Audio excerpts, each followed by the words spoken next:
प्रकृति माता का अद्भुत चमत्कार। संसार में आया हुआ जीव क्या है? यह एक सुपर्ण पक्षी है जो अंतरिक्ष समुद्र में विहार करने आया हुआ है। वह अपने ज्ञान और कर्म के पंखों से इधर उधर उड़ता हुआ इस सब भुवन को विविध प्रकार से देखने का आनंद ले रहा है। संसार सागर में मनोमय आदि सूक्ष्म संसार अंतरिक्ष में एक योनि से दूसरी योनि में भोग भोगने के लिए फिरता हुआ वहाँ विविध प्रकार के भोगों को प्राप्त करता हुआ यह जीव गति कर रहा है, उड़ रहा है। अभी तक जीव को मैं इस संसार आकाश के विकारी सुपर्ण के रूप में देखता रहा हूँ, पर आज समीपता से देखा है।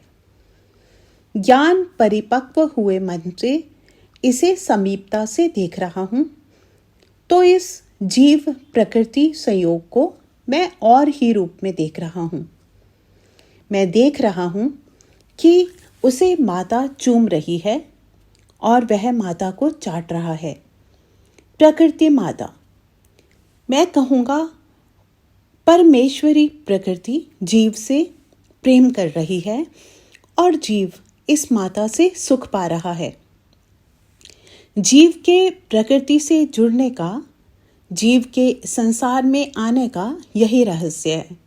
कई ऋषि कहते हैं कि जीव और प्रकृति का संयोग लूले और अंधे का संयोग है, पर यह बात शायद परमेश्वरहीन प्रकृति के विषय में होगी। परमेश्वरी प्रकृति तो अंधी नहीं है। मुझे तो यह संबंध माता और पुत्र का लगता है। इसलिए यह संबंध केवल भोग में नहीं किंतु अपवर्ग में भी बना रहता है। पुत्र माता के बिना नहीं रह सकता और माता पुत्र को चाहती है।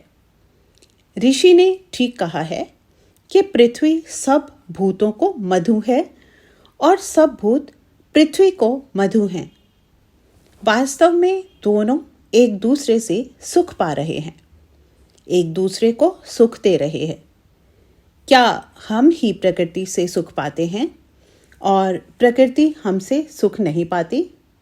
नहीं। तनिक प्रकृति को बेजान मत समझो। प्रकृति को परमेश्वर की प्रकृति के रूप में देखो। ओम।